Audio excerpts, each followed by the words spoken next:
Please welcome to the stage Chief Operating Officer Linear, Cristina Cordova. CEO Omni, Colin Zima.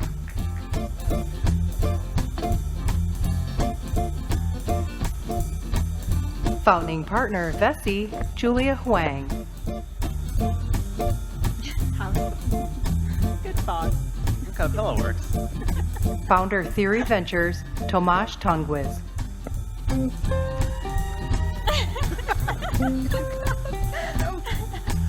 I have friends in the audience. You brought an audience. You got plans.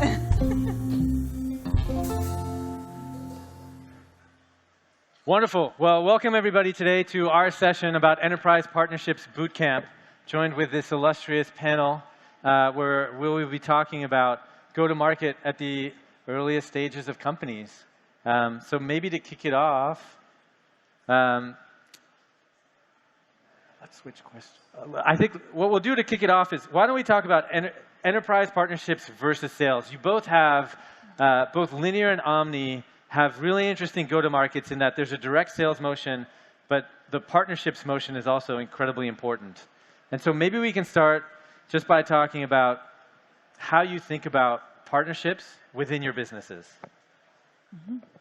I'm happy to start. So for us on the partnership side, we really started with partnerships that we felt were instrumental to the product experience, first and foremost. So the idea being that, you know, at a certain point, we were a very small company.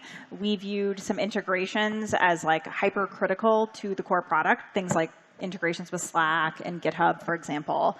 And at that point, it made sense for us to say, these should actually be integrations that we own, because A, these other companies, Salesforce, Microsoft, et cetera, are not going to build these integrations for us. And two, they're so hypercritical to the actual full performance of the product, it makes sense for us to build those ourselves and continue building upon them and making improvements to them. And no one else is going to do that but us. So really started with these like foundational partnerships, first and foremost, with the product. And I think that's also really helped us as we've kind of gone up market as well from a customer perspective. But we really started with like, what are the things our customers are asking for? Like, what's in the developer tool stack that kind of sits right alongside Linear, and how can we build the right integrations for our customers? We forgot introduction, so maybe Cristina, we can talk a little bit about your background, and I just jumped right into it and what Linear does. For sure, yeah. So Linear is a purpose-built tool for planning and building products, and then maybe context on like where I worked personally or previously. I was at Stripe for about 7.5 years and started our partnerships organization there, and then was also at Notion, where I led our partnerships and platform initiatives too. Colin? I'm CEO of Omni. We're rebuilding BI and analytics to really make a tool that anyone can use. So great for developers and super technical people, great for end users, you know, all of the enterprise readiness alongside a lot of the agility of AI, SQL, Excel, things like that. And I spent almost 10 years prior at a company called Looker. So I'm building a company in the space of my previous company, which has lent a lot in the way of partnerships. And I'm Julia Huang. I run a Fintech fund in New York, based out of New York and Israel. But my partners and I were ex-Amex Ventures. And what we really specialize in with our fund is brokering partnerships between our portfolio companies and the financial incumbents. So yeah, really like to talk that. And my name is Tomasz Tungwiz, founder and general partner at Theory Ventures, and very enthusiastic about this panel. So let's jump right back in. So Cristina, you talked a lot about first-party integrations and starting to build them. As you start to scale that, at what point do you think it's the right time to bring in third-party integrations? Mm-hmm. Because you typically build first-party integrations just to show and like prime the pump. Yeah. But at some point, you want to get the ecosystem going. It sounds like you've done it both at Notion and Linear. Yeah. So very early on, we built an API, right? I think most developer tools are ultimately going down the path of saying, we need to build another way for third-party products to interface with us in some shape or form. So we started with a GraphQL API. That worked really well for us. I think we spent a lot of time to make sure that experience was really strong.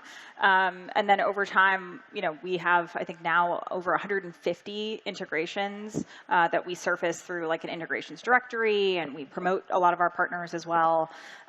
So that really kind of took off on its own. We like shipped the API, and we didn't do a whole lot, I would say, after that to kind of bring on partners outside of just having really good technology. And then I would say more recently, we've thought more about partnerships in the context of AI in particular, because it's such a fast-moving space, trying to work with a lot of companies who are building specific tools for AI development. So in our case, that might be like coding agents or error monitoring tools, for example, and making sure that Linear and these other tools work really well together. So we're working on a whole new set of APIs that can ultimately enable AI agents to interact really closely with Linear. And there, I would say we're going much more the partnership route, where we're going to all the companies you can probably think of and spending time with those companies and trying to understand what kind of user interactions would be best for their applications, and then building the APIs to support them. Makes sense. Can I just ask one follow-up question there? Why take a different strategy with AI? What is it that's different about AI that leads you to that different strategy? That there's just so much organic interest in these products where you just have to provide a platform and people will come? Or what's more than that, right? I mean, I think there are a lot of key players in the AI space. So a couple of weeks ago, we announced the launch of our remote MCP server as an example. And we had partnerships from the beginning with like Anthropic and with Cloudflare, for example.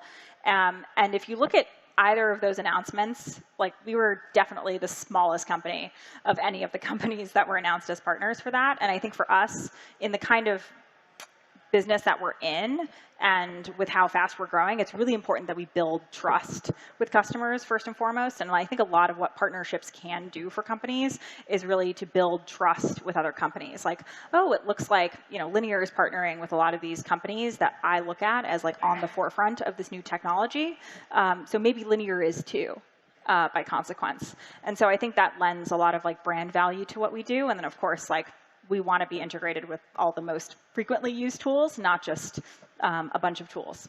Yeah, Colin, the data ecosystem, you've been in it for a long time, been part of now 2 spectacular journeys. It's an ecosystem play. How do partnerships play the role for Omni? What's similar? I mean, the simplest way to think about it is that we can't deliver our product without a whole bunch of other products tightly coupled to us. Like we need to get data into a database. We need a database to run the queries, and then we need to sort of present them out to the user.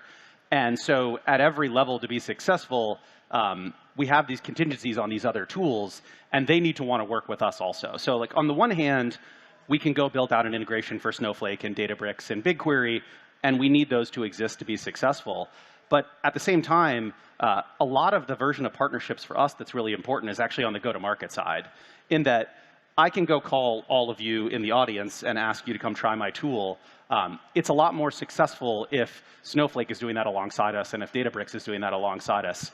And the big advantage that we have had is 50% of our company came from Looker, and Looker grew up alongside Snowflake and BigQuery and Redshift. And so it lended us as a now 3-year-old company a lot of credibility to know the leaders there and have them sort of pull us through into the market and things like that. And when Snowflake walks into a customer and says like, hey, take a look at this company, if it was a random sort of 12-month-old company, that's going to be viewed very differently than sort of like the Snowflake rep walking us in and having a great conversation. And we've sort of parlayed that into investment from Snowflake and Databricks. And both of those in isolation have been sort of huge legitimizers for us as a company. And it gives us opportunity to build more product over time. So it sort of lets us bootstrap, again, like credibility with our customer base. And it lets us also evolve to, as the ecosystem improves, it means that our product experience can improve by virtue of offloading AI to Snowflake or Databricks, or ETL at Fivetran is just completely normal now when it wasn't 10 years ago. Is there anything else that's changed? I mean, you were part of both, part of Looker and Omni in the partnership. Has anything else changed during that decade? I think the dependency is just as high, but I would say almost the contingencies have changed. So when Looker was growing up, the idea of centralizing all of your data via like this EL, whatever market you would call Fivetran, did not really exist. So often for us to be successful, we had to sell you Fivetran and then sell you Looker to sort of be successful. And I would say now it's almost inverted, where everyone sets up a database, buys a database, sets up Fivetran, and now sort of like how we partner with them is more important than sort of whether they exist. So, but now you've got things like dbt that exist, and sort of like what is your AI point of view for the database? So it's the dependencies are still as much there, but it's sort of like where in the stack they exist is a little bit different. And so like, working really well with dbt has been a huge differentiator for us. That was a product that didn't even exist, 6 years ago. Yeah. And then this whole notion of like MCP servers and being able to discover, I think may even make it much more easy to partner here in the future. Yeah. Yeah. Julie, you talked about in your introduction how important it is for partnerships both within your portfolio and then also have to imagine when you invest. How do you think about figuring out which ecosystems are the right ones where partnerships can be successful for companies? Yeah, I mean, we look at fintech and fintech-adjacent companies. So anything that enables commerce, facilitates payments, and all of these things. What typically sells into financial services is like data, fraud, all of these capabilities, and that's an enterprise sales motion that tends to work. If you're building in AR, AP automation, invoicing, these sort of tangential to banking products, it makes a lot of sense to partner and utilize the distribution of banks to, get further reach, integrate, into a native experience, and bring the software like innovation to something that's like regulated and stodgy and has to keep their barometer on all the containments of what that needs to be done. So we think about that a lot when we go to invest. We bring our partners in. Is this something you would like to partner with as part of diligence? And then we sort of pursue that line as we go through the relationship of being portfolio company holders of that asset.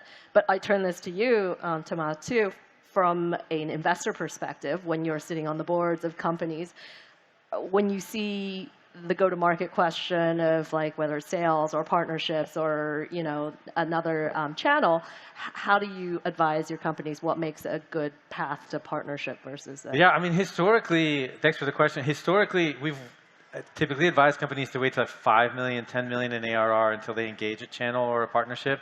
And the reason that has been is you need to learn how to sell a product and deliver it before you can educate somebody else to do it on your behalf. Yeah. And you need to establish at least some level of credibility before somebody will take a risk on you being a partner and delivering a product to a platform. I think that's really changed. And I remember like one of the earliest employees at Looker, Keenan, was BD. He was responsible for 10 to 15% of bookings from the very first. Omni, pretty early on in terms of business development. The other dynamic that we see, we talked a lot about integrations. With AI now, the cost to produce an integration, let's just talk about an API integration, is really trivial. One of our companies had a hack day where in like in 90 minutes, an engineer spun up an integrations factory. And now they can spin up a couple of integrations and manage the QA by sending it offshore.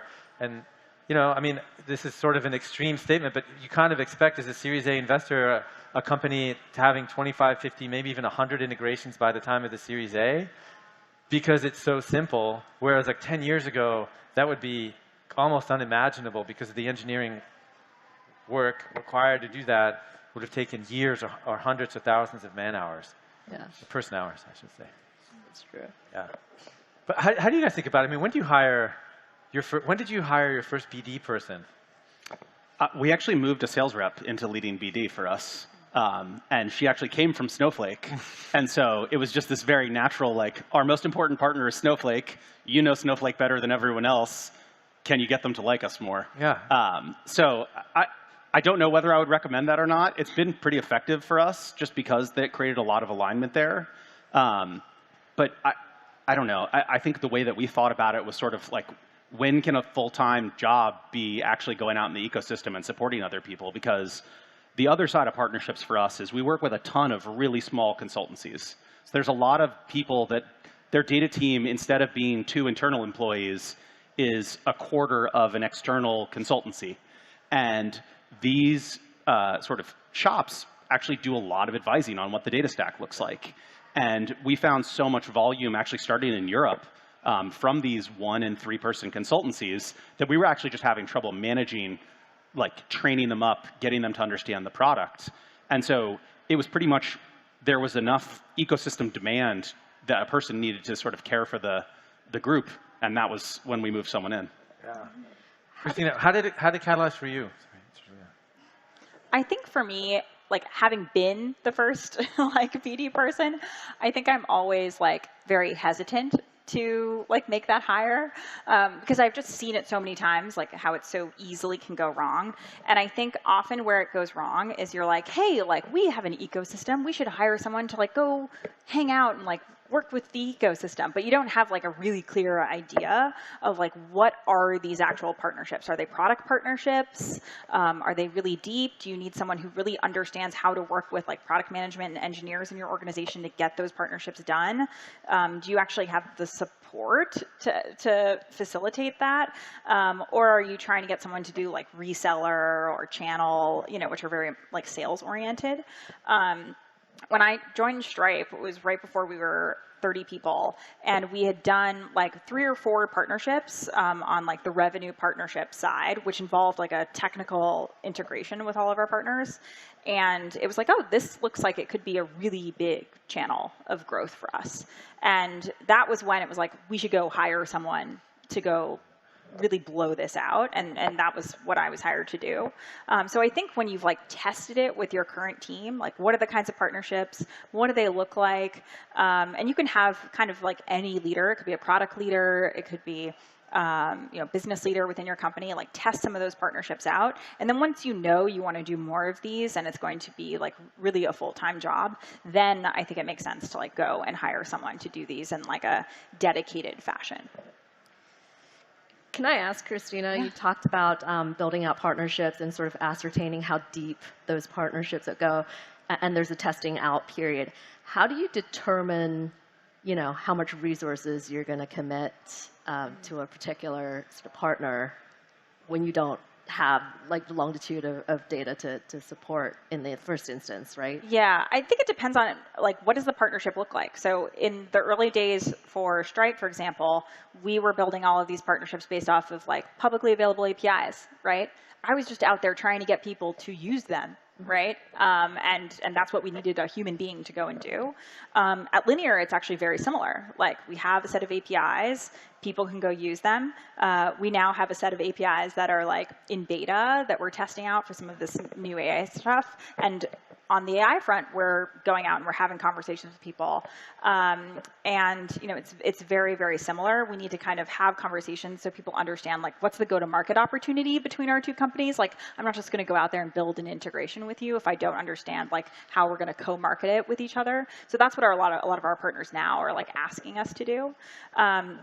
So I think it's really a question of like how much true time do you have to put into it. If it's like a business person's time, like I think you can actually try a lot of things, assuming you have the underlying technology there to actually integrate with another company. And then I think you can always pilot. So you can pilot maybe like integrations with another party that would require a technical integration, and you're not sure, like, does it make sense for us to build a technical integration with this partner? By maybe saying, like, should we start referring customers to them? Are our mutual customers, you know, somehow working with our products, like, in conjunction with each other? And really, like, you can kind of test out the go-to-market opportunity by, like, referrals or some other type of arrangement that's pretty lightweight. And then I think you can step up the level of engagement if those things start to really work. Yeah. So I'd love to hear, I mean, the first enterprise deal, right? Could come through a partner, could come through direct sales. One of the things as you're growing up as a small company is really that first amazing logo that communicates both to the world, but really more importantly to the employee population that you've arrived. Colin, could you walk us through, like, what was that landmark deal for you? I mean, I can think about the one that, for the first time we signed a 100K deal at Looker. I remember it was Twilio. And I don't actually remember whether we even thought of them as an enterprise at that point. Like, actually, Stripe was a customer, and we didn't realize how good a brand Stripe was at the time. and like in retrospect, they were probably like our best early customer. But there's always like these high watermarks that you hit that sort of reset the what is possible for the company. Like at Omni, for the first 6 months of selling, we were out in the market for like 15K. And then we had the first customer come in at like 50, and you're like, oh, maybe we're like a $50,000 product. And then you have another that comes in at 100, and you're like, okay, maybe we're a $100,000 product. And we signed one last quarter at 800 that was just like way higher than anything that we've ever done. And it's one of those moments that just like helps the employees understand how much more business that you can do. But I think actually the most interesting story was at Looker, a lot of our early customers were startups. So, like venture-backed tech companies. And our first deal at Walmart was actually when they acquired Bonobos. So Bonobos was an early Looker customer for a long time. Walmart acquired them at some point, I don't remember when, and that was actually our first land at Walmart. They actually later bought Jet, who was also a Looker customer. And this was actually one of those moments where we didn't actually land a deal at Walmart for, like a year after that, but the way that we actually broke into enterprise was a lot of these venture-backed companies that maybe were successful, but not to the level where they were a public company, actually grew into one of these bigger companies, and they gave us the credibility inside Walmart to now go have great conversations. They were your channel partner. Exactly. So it was like almost inside this company, it was like a land and expand via something that didn't actually look like the core. Yeah, we've had the exact same situation happen for us. We started off with this company of like 50 people. It was ultimately acquired by a Fortune 20 company, and that Fortune 20 company started using us. Like, you're always weary when you're like one of your customers is acquired because that could be you lose that customer. In our case, we were able to take that one customer and expand it to like a 500-seat account very quickly because we started just working through the entire org that this one company was acquired into, and it's just been expanding and expanding ever since then. So, I mean, I think a lot of ways you realize that for a lot of these startups, these CEOs get acquired by these large companies, and they actually have a lot of power to come in and say, hey, like you acquired my company, like I want to use this tool. I want to use Linear, and you're not going to make me use something else. And I think it says a lot about your product and a lot of products out there when CEOs and company leaders are able to really advocate and push for that inside companies that otherwise would have said like, this is too risky using this company. One of the themes that we talk about, Julie, is around credibility, establishment of credibility. It came through both in channel and sales. How are you guiding companies on establishing credibility? Yeah, it's a huge... When I was at Amex Ventures, the risk that we were controlling for isn't financial loss. It was reputational risk, right? That's what Amex cares about, because if reputational risks, if their reputational brand and image gets tarnished, then they don't have the ability to sell their customers anything else, right? And so that is paramount for them. A lot of startups who come into Amex, I think, Thomas, you hit it on the head. You have to have a certain amount of scale. You have to serve a lot of markets, and that in the last 3 years has been faster to partnership because companies are growing or developing all of that super quickly. But it does take a certain amount of time. And enterprise partnerships with banks, with networks, take years to come into fruition. And so the key is to have conversations, but not rush and be patient, right? And win hearts and minds, as opposed to just go in with here's a product, you have to buy it. That might work in the part that touches the reputational risk, which is fraud risk, all of that. All of that they really, really care about is house on fire stuff. But the things that are more innovative, that are pushing out to their customers, they're very risk averse about. And startups that come in with an understanding of that tend to win share of mind better. That they understand what their customer, the bank, is looking for and how they're looking to serve their customer. So if I have a startup and I want to partner with Amex, one strategy is to go in at the top, right? I can go to the head of BD or Corp Dev, or find a head of product, help me navigate the org. The other one is to start partnering with individual sales reps or helping people attain whatever quota that they want. Right. Which is the better one at Amex? Well, you could go, the Stripe is the top-down route. That obviously worked, and it worked at an early stage. And then it's leveraging your investors, right, to go, hey, look, where have you worked? Who have you worked with? Who are the doers? Who are the influential people within the organization? Try that before you go scour the earth for other touch points, because that could put you on a loop for longer than you could ever imagine to even get feedback on your product and find the right person. So as much as possible, leverage your investors and your network to like get the step up and a step closer, as high as you can possibly get it from the bottom-up perspective. And everyone always talks about looking for your sponsor, right? Like that sponsor that really pushes that boulder up the hill.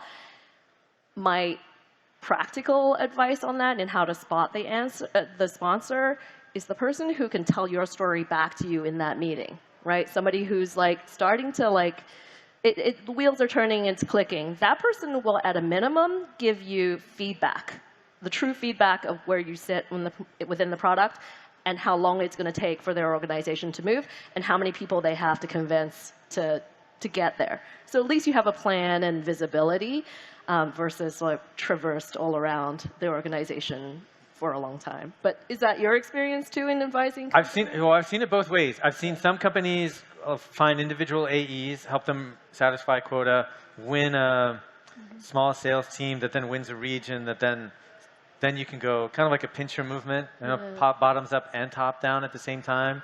I've seen that work, but I think it's much more consistent. You have somebody who's credible, introduction at the executive level, skip 7 steps, get to the feedback, drive it, right? And it leads to a strategic investment or some other pretty meaningful go-to-market partnership.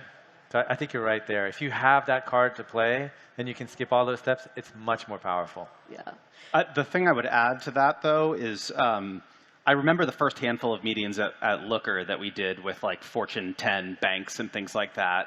And it's like the first form fill that you get from Bank of America or whatever, and you're really excited because it's like you think it's the same as every other form fill. And you realize that the conversations are actually completely different. Like the person may not have any idea what your company does. They have no ability to buy. And so like you do have to be careful about the person that you're talking to and sort of realizing how the message needs to change. Like I did a conversation last week with like a CIO of a Fortune 50, and at the end he was pretty much like, I had no idea what you were talking about.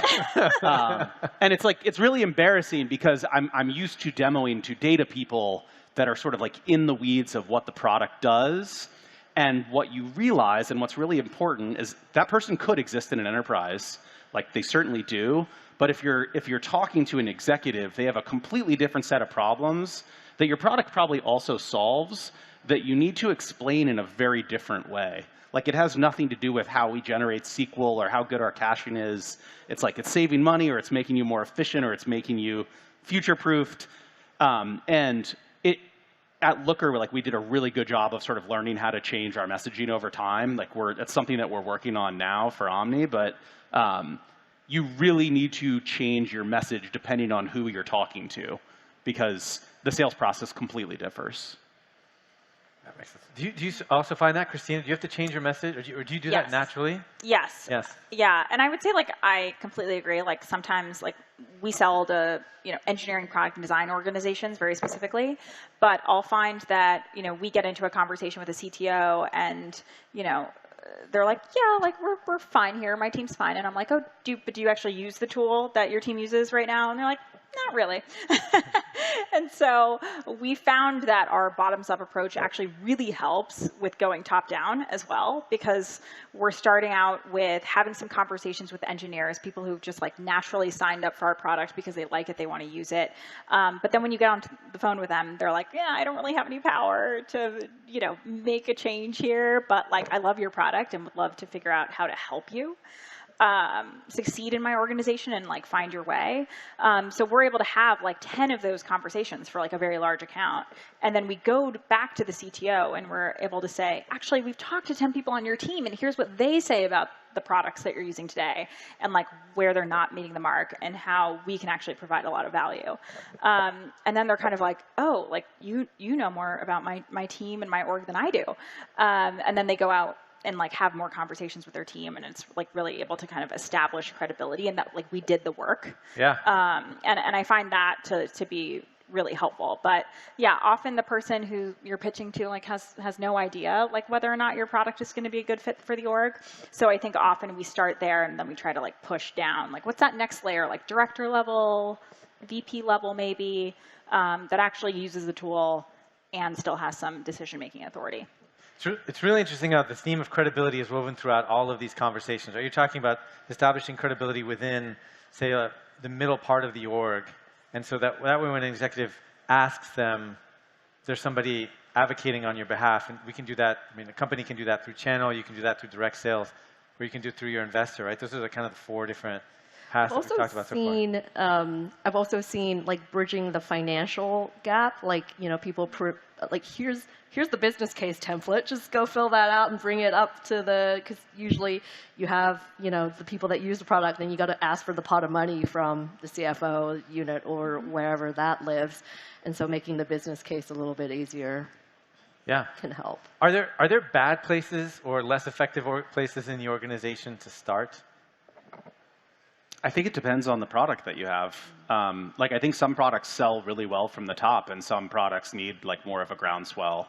So I would say like if your product is set up to kind of solve, you know, CIO level problems and actually talk to them effectively, that could be a good place to start. But if you're going to win on sort of product experience and sort of like the feel of the product, and like even in data analytics, you had Tableau selling from the very bottom, like single player, you know, get a workbook, be effective, show your neighbor, and then suddenly like 1,000 people are using the product and you go talk to the CIO. And then you have stuff on the other side, like Domo famously does like a lot of enterprise selling and sort of starts at the top. And I think Databricks and Snowflake have been really effective there as well. So I think you really just have to reflect on how your product shows and sort of how the messaging shows. Like, I think the thing that we have seen is that pitching slightly better BI is compelling to some, but not everyone. Whereas like the AI message can be really effective at the enterprise. Like we're going to make you smarter and sort of push the limits of the things that you can do. And all of the product underneath it benefits from that message, but it does need to be different.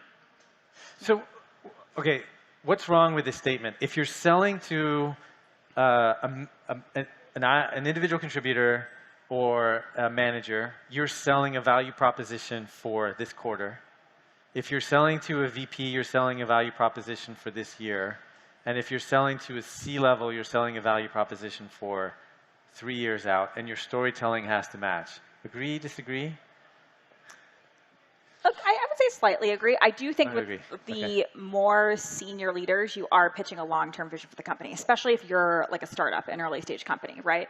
Because I think they want to have a sense of not just like, okay, what problems do I have right now that you're helping me solve, but like also where is this company going, right? So for Linear in particular, you know, we start off with like a conversation around like productivity and efficiency and helping you scale.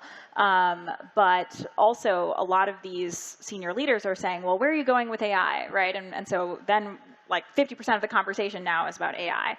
And we're talking about utilizing this new technology in a way that feels really natural for employees. So there's not even like you have to teach your employees how to use AI in Linear. It just like happens. And that is something that's really exciting to, I think, a lot of the senior leaders because they have budget for AI, right? There's now this weird discretionary pool of cash that people can use for tools if you like check the AI box, right? And so now we can start to talk to companies like specifically about that and how we can be really helpful there. So I think in a lot of cases, it's like not just like where are you right now, but also like what's the vision for this product? What's the vision of this product for this new technology or this new wave of technology that's happening? And how are you actually going to write it and help me get to the better place? Because everyone's asking me, what are we doing with AI? And I need to have like an answer as a leader. Do you find the same thing? Yeah, I mean, I think ultimately everyone, when you're selling software, the buyers really want you to help them do their job better. And I think when it comes down to it, those 3 people have different jobs. Yeah. Like the manager has a task or a set of tasks that they're doing. The VP is managing like a group of people that has tasks, and like the C-level person is setting the strategy for the company. And the way that I like to think about it, and it's probably like some copium of selling software, is like you're not actually selling, you're trying to actually, like everyone is trying to win out of the transaction. Yeah. And so I think you need to sort of step back and think about it from the perspective of the buyer who's not necessarily buying your software. Like some people nerd out on data analytics and are buying a data analytics product.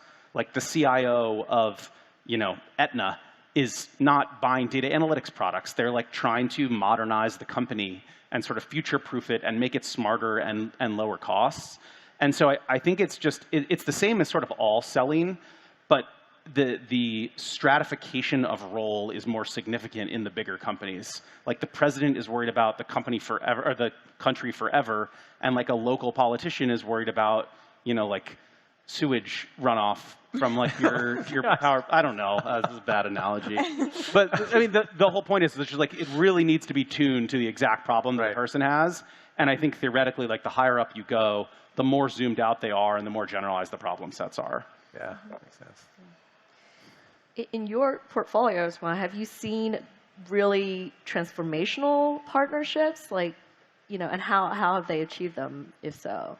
I think the transformational partnership is really rare. Yeah. I mean, you can look at like Bill.com had a transformational partnership with Bank of America.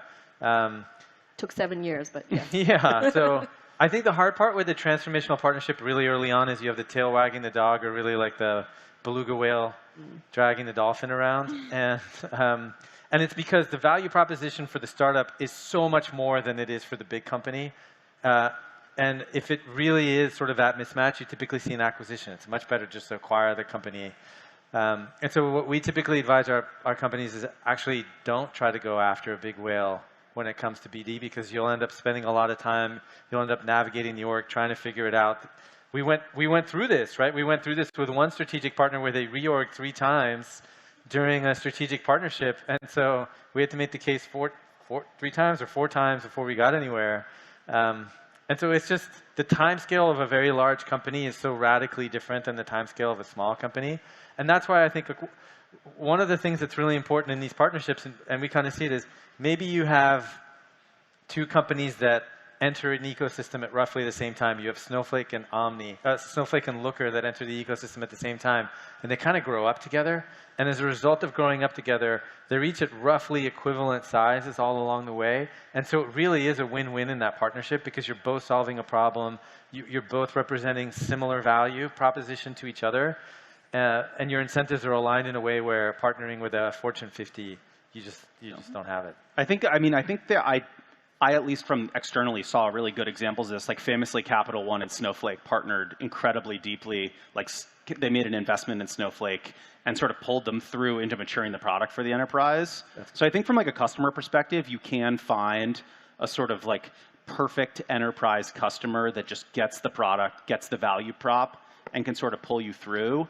I do think you want to reflect on whether that person actually exists and whether they have like the technical capability and the leadership is well aligned with it, because I think for every one of those, there's 10 conversations that you're having, or 100 conversations with, a Fortune 10 bank where the procurement process is really like 10, 15 years. Yeah, and Capital One in that relationship, super benevolent. I mean, think about it. Like they did incredible service to Snowflake, right? Huge credibility, and sure they have an investment, but there might have been an asymmetric trade of value. Yeah. But to what you described, like Stripe partnering with Shopify was very much that, right? Both companies were like roughly around the same size, and yet somehow I think at Stripe we were like, oh, Shopify, it's a big deal. We better make this work. And then we just grew up right alongside them. And the great thing is that you could see our company growth rate, and then you could see Shopify building right alongside us, and it was growing at the same pace. And you're like, well, if we think we're growing fast, they're also growing fast, right? And that was very different. We could have like gone out and said like, we're going to partner with like eBay Magento, and we're going to, go the more traditional like enterprise route to acquire e-commerce customers.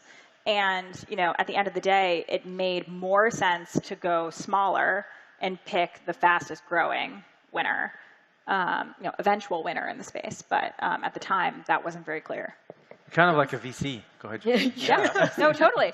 Yeah, you're placing your bets, and I still do that now. Like at Linear, like when we're partnering with a bunch of AI companies right now, and there are AI companies that we should partner with because they're the leading AI companies, and so we're going to partner with those. But at the same time, like, what are the next generation AI companies? A lot of them are, were founded in the last year, and so they're still really small teams. And we're talking to like teams with like 10 engineers, and we're in like a shared Slack channel with them.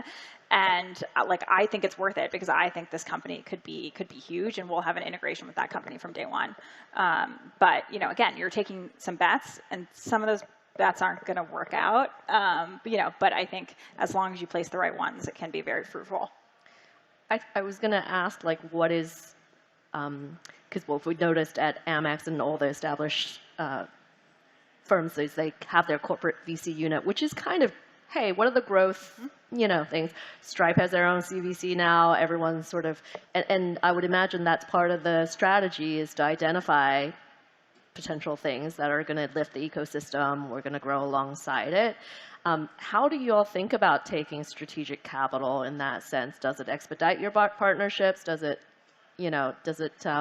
weigh the cap table down?